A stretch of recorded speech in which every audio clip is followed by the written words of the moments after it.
Hey y'all, it's Matt. We're going for a cruise. Check out the project we're working on. Let's go. FestivalPark hosts FloydFest, which is a nationally acclaimed music festival. Welcome to the dream.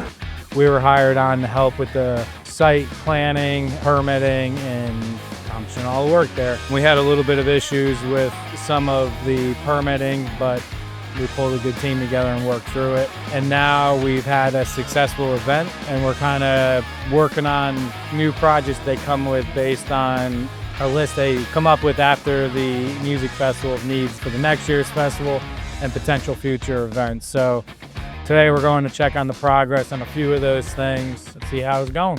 What's up? How'd it go? Took a little while to get the gutter working. Did you guys get the other drain line ran out? Do it first thing in the morning. Sweet. We gotta do a yard hydrant anyway. Are you gonna do all that at the same time? Yeah. Great. Thank you guys. All right, see y'all. So this is the corner we've been cutting dirt out of to make the egress a little bit better. Currently under construction, digging and putting gravel back at the same time so that we don't have an erosion situation. There goes Ian moving materials down to main stage area. This is my assistant right here. Let's check in with her. Hey Deb, how's it going? Noah's meeting me up at the pavilion. Sounds good. See you in a minute. We'll be around. Thank you. Yep. All right, let's go get into some action. Last year, one of the kind of missing pieces was a fire pit area. So we got together with the FloydFest team and the FestivalPark team and decided to design and install a fire pit. We wanted to have enough room for people to be able to sit on these stairs, hang out, because over here at the depot, they have coffee, alcoholic drinks, and food. So now you can sit on the stairs, also sit at tables and hang out. We wanted the stairs to be wide enough so that people can hang out on them and not feel like they're gonna fall off. We ended up lighting up all the stairs so that at night everything's illuminated. It's a safety, but it's also an aesthetic thing. Put a fire pit in the center here and we sunk it down in a little bit. We made sure to put some fresh air into the bottom of the fire pit so it burns efficiently and effectively. And then we built this ring here, and we didn't want it overly large so that it's a little more intimate. One of the things I think is most important about construction is a really good site plan and long-term plan, if that is the case, which a lot of the projects we do are large scale. So they do have a long-term plan, and the long-term plan area is growth over years. So instead of just building this here, we thought about the long-term plan. And so we will mimic a circle like this, and we're calling them bubbles, working up this whole hillside to optimize this grade and have spaces that we can use over time. And then we put in a handicap accessible ramp so that everybody has access to all these features on the site. Then over here at the depot, we want to turn this space into something that can be used more year round, whether it's for John's birthday party or it's for FloydFest or some other event that they could possibly do. So we took some old barn wood that we had.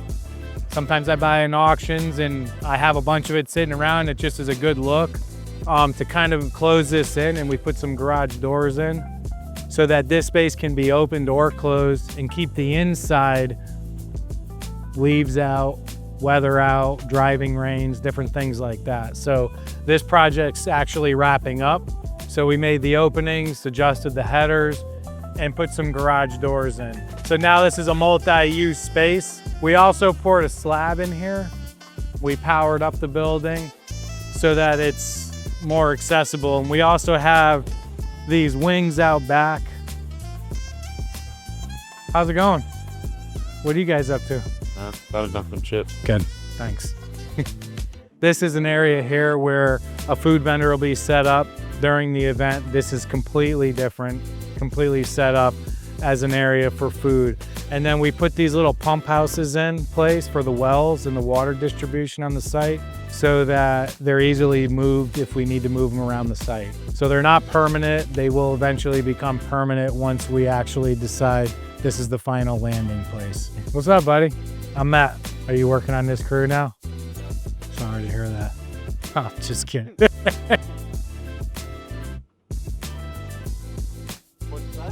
Look good. Heavy, huh? I'm pretty sure we'll be calling you to get motors. We appreciate y'all getting on it. Thank you very much. It looks good. Sounds good. It's gonna be a whole lot easier. I like that. Hi. He is kind of like what I call multi-tool of a high caliber. Michael Leatherman. Yeah.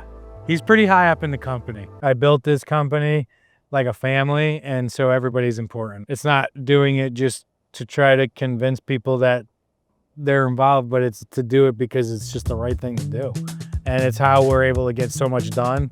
It's how we're able to all communicate in a decent way and be as productive as we are. Next is Barn. We're trying to rehab an old building. 99% of people probably would have taken down, and we're trying to kind of salvage what's there and make it work and make it cool, and also shout out to the old farm that was here. And this whole field is going to get graded to help with water management and also kind of level it up a little bit. So this is the barn. We're putting in a deck off of here with some doors.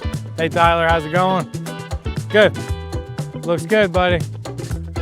And then we poured a slab out here to deal with some water issues, but also have people out here, and we made a sidewalk all the way up to the top. The other thing we did today was install gutters, draining all the water away from the building, just to kind of preserve it and make it a more enjoyable space. The barn is not very tight, so we're adding some exterior doors to kind of seal up the building so that off season we can put things in there and not worry about rodents, bugs, things like that. This whole area was kind of slanted away from the building, so it made everything pretty tricky coming up and down here. So we just poured this. We put a retaining wall up against this fence here to kind of hold everything. And then we also extended the fence up a little bit just for protection. We've got to protect all of our waterways here so that everybody stays out of them. We got electrical guys, we've got carpenter guys. Tyler's putting in a door, looking like the man right now. Brooks is straight up wiring this baby, fixing things, moving wires. Cameron's putting in headers. Cameron's a man. He used to be a boy, now he's a grizzly man. Frank's up there. Frank, are you moving that low voltage wiring box thing? Oh yeah. Well, these wires are up here. Yeah. Okay. Good job, buddy. We may need to pull those wires out, label them, pull that box off, and then when we resheet these walls, pull them through and remount them. You know what I'm saying? Yeah. Just kind of clean it up. Probably add a plug up there too, so all this stuff's up there. Yeet. Hey, Brooke. How you doing? Good. They got some of the wiring in for the hot water heater. We're gonna have a real simple bathroom in here so that artists, people can use the bathroom if they need to. This is Brooke. This is one of my favorite employees right here. And this is Sean, wood carver extraordinaire, that now we're teaching how to cut straight lines and put things up and make them look good. I knew how to cut straight. Yeah, I'm just messing with you, dude. He is an artist. We love him. It's an honor to have him here with us. We're not gonna bother you guys too much more. Feeling pretty good about it. Feels messy, but it's kind of the nature of it, because we start something and then we get a little more added and a little more added and a little more added, and we just don't know what we're doing until we're done with it all, you know? So the doors were one thing, the deck was another, insulate the walls was another, cover the walls was another, wire more was another. So, you know, we keep adding. We always got to stay diverse, but I think that's why people like working with us, because we're kind of yes people.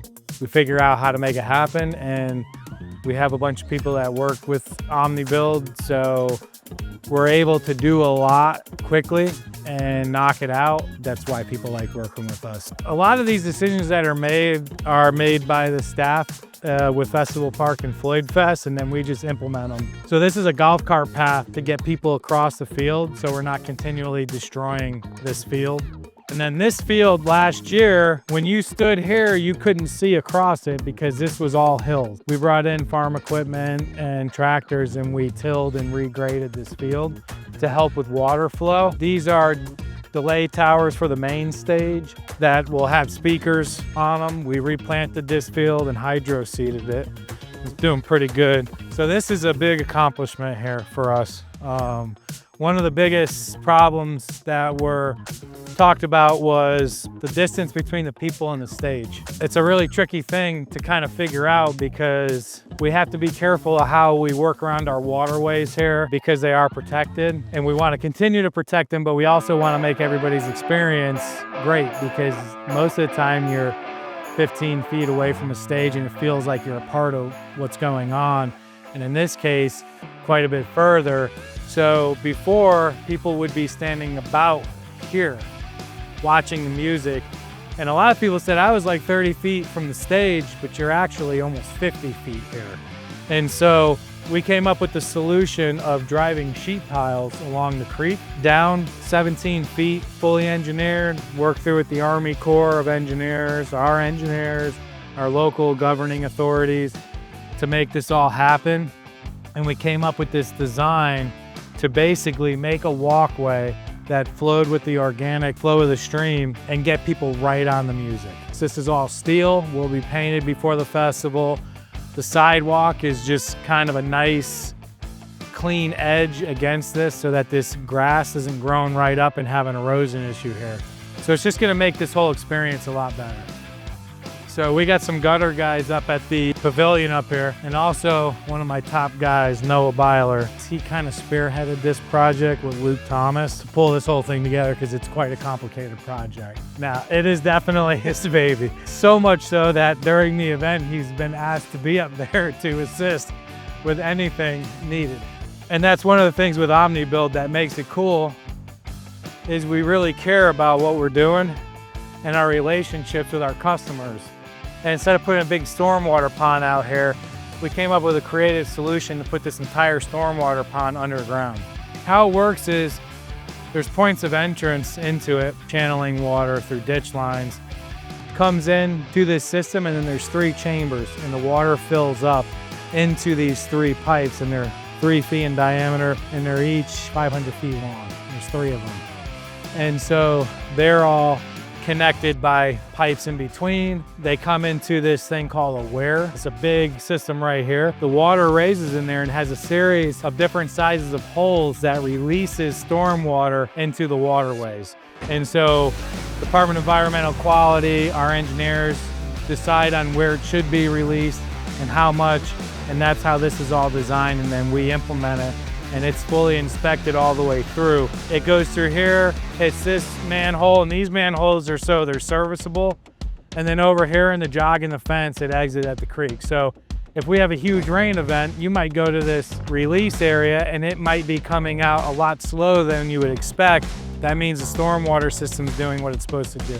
It's holding back all that water.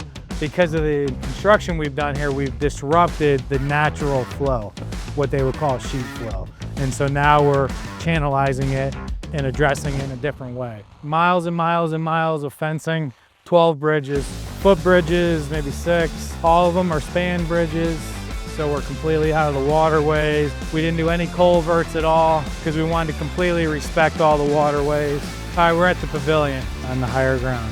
It's one of the biggest accomplishments we've had as a team at Omnibuild.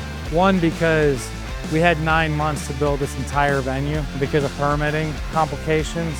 For us to pull off everything that we did here, all the roads, it took everything we had and an incredible team to pull off an extremely complicated structure. This structure serves as a place for people to grab a beer and hang out and watch the music. It's a tremendous amount of engineering to make sure that it's capable of holding as many people as it does. It's fully handicap accessible, got a full walk-in cooler underneath for all the beer that they're gonna serve and water and different things that they do. And then it has a full stage on the back that also serves as a venue during the event when the main stage isn't playing. It took an incredible team of people, Foundation, AIM Construction, T&M Industries, who built the entire steel structure here. All the engineers and architects, Jordan Truesdale, Tom Powers, like Safety Plan, Steve Arthur, timber frame and structure, Omnibuild, all the framing, Abraham telling all the framing and really complicated work in decking with his sons. Our electrical team, Sound Decision, who worked on all the sound. Commonwealth Exteriors on the roofing. Hector, who did all the painting. It was just a tremendous amount of people that pulled together to pull this thing off. And Bill St. Pierre, who built the barn, and the only reason I waited to leave him till last was he had a personal contract with FestivalPark to do the barn. And Bill crushes it every time. We work with Bill all the time. He does amazing work. He delivers. He takes on more than anybody I know, and he always delivers. And I'm gonna get a beer at this bar that we finally built. This job's in the book. This under here is where people will keep kegs, beer, different things like that in this walk-in cooler. But then there's also sound and lighting panels for the entire pavilion area. But there's also sound repeaters, different equipment that I'm sure Reed Henyon from Stage Sound can explain better for these delay towers and how they work. So ADA ramps, handrails to get up, all stairways are lit. Hey guys, not working too well? If this went out 2 more feet, it'd be great. I thought it went out 3 feet. He told us it went out 3 feet. It's definitely only 2. Almost there. I'm almost No, I know. 1 more foot and we would have been. close. But we're, a 6-inch gutter. We're out here, and I need to be kind of on top. You gotta be high enough that you can see. Well, I would call Bubby and say, what the hell? You told us 3 feet and it's not. See what he says. Yeah.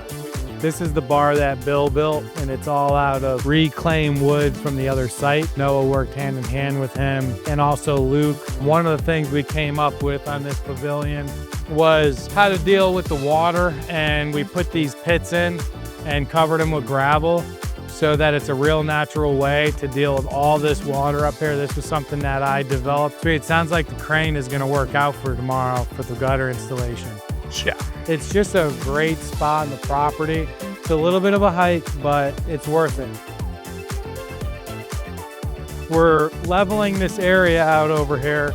And once I get to the job, I like walking around because I see it differently than driving on big jobs like this. If you're in the house or something small, that's all you can do is walk around. But out here, I feel like I engage with the project in a different way when I'm walking. I see things differently. Forces me to talk to people when I'm passing them.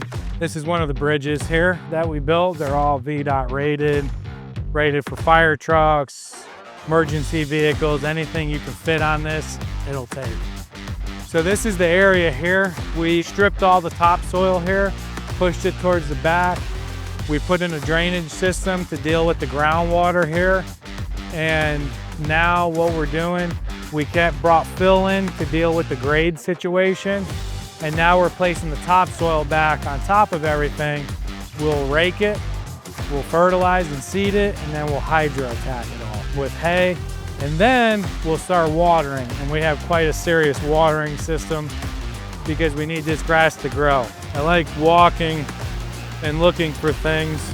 Broken pieces of pottery, glass, just helps get my mind off of all the stuff I got to think about and do something menial that I enjoy doing. And if I find things, I give them to the clients because it technically is theirs now. They own the land. So this is looking good. We're gonna have seed on this next week. This was a pretty massive undertaking here. Steve Snow, one of the best dozer operators this side of the Mississippi. He is actually amazing. They don't quite make them like him anymore. I kind of broke the mold. It's kind of like how I built Omnibuild. It's all about good relationships. It's about being honest, real, authentic, paying bills right away. A lot of people like working with me because I deal with the clients and all they have to do is show up to work and work. And I think that they really enjoy that. They don't have to worry. They know when they bill me, they're getting paid 6 days later. And so I've set my company up that way because it's the only way I can pull off what I'm doing. If I need to send 100 people to pull something off because it's an emergency, that can happen. And it's all about my relationship. See, Nate's coming down here right now with an off-road truck with more topsoil.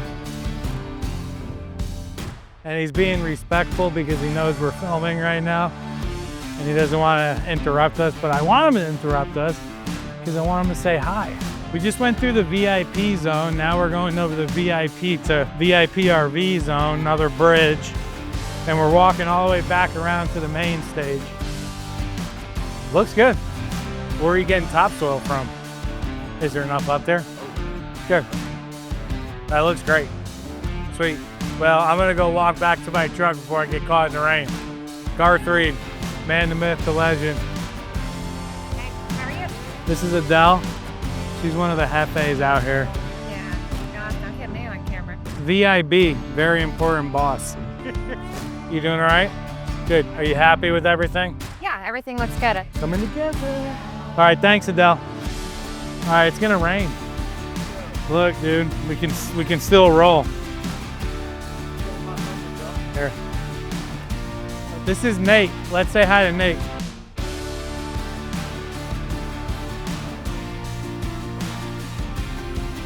Nate! Looks good, bro. Thank you. This was an area that we found during construction. This was all like heavy weeds and stuff. And we walked back, I was like, this is pretty cool. So we kind of developed it into a camping spot. And then during construction, we needed a lot of swamp mats. You can see a pile of them over there. And bridge mats, these are bridge mats here. And the bridge mats are rated to take any kind of weight. They're heavy duty, 12 by 12 white oak. So we repurposed them around the site so that we had little walkways across the waterways. What up, Duh? I am. This is Isaac, and he's a new real estate agent. Yes, sir. So he can help with all the needs now, excavation, selling, all that. Everything. He's been out here for years helping us with all the grading out here, and he's got a load of hydro mulch. Thank you, Isaac. Yes, sir. Appreciate you, bro. I'm proud of Isaac getting his real estate license because I think everybody should always better themselves if they can and diversify. Tree guys. So this is where the main stage goes, which will be a future project. These are the leftover pieces of sheet piles here that we had. These here are bridge extensions. We're kind of widening the bridges a little bit for walkway. C&M prefabbed all those bridge parts and they're gonna put them in here soon. This is the opposite side that we were at before. Now you can see kind of what we did there and how we closed the gap between the creek and the stage. And so this is a beautiful view of the pavilion. This is a production walkway across, so a cable tray. And then we've got the whole creek preserved. All the natural banks are still here. All the fish are happy. Patrons are happy. Bands are happy. Everybody's happy. Thanks for joining me out here today. I want y'all to feel like you know what's going on here. So keep coming back, joining us on this journey while we teach each other how to be better. Pulled together as a team, and we absolutely punched this job in the face and got it done for all y'all so that we can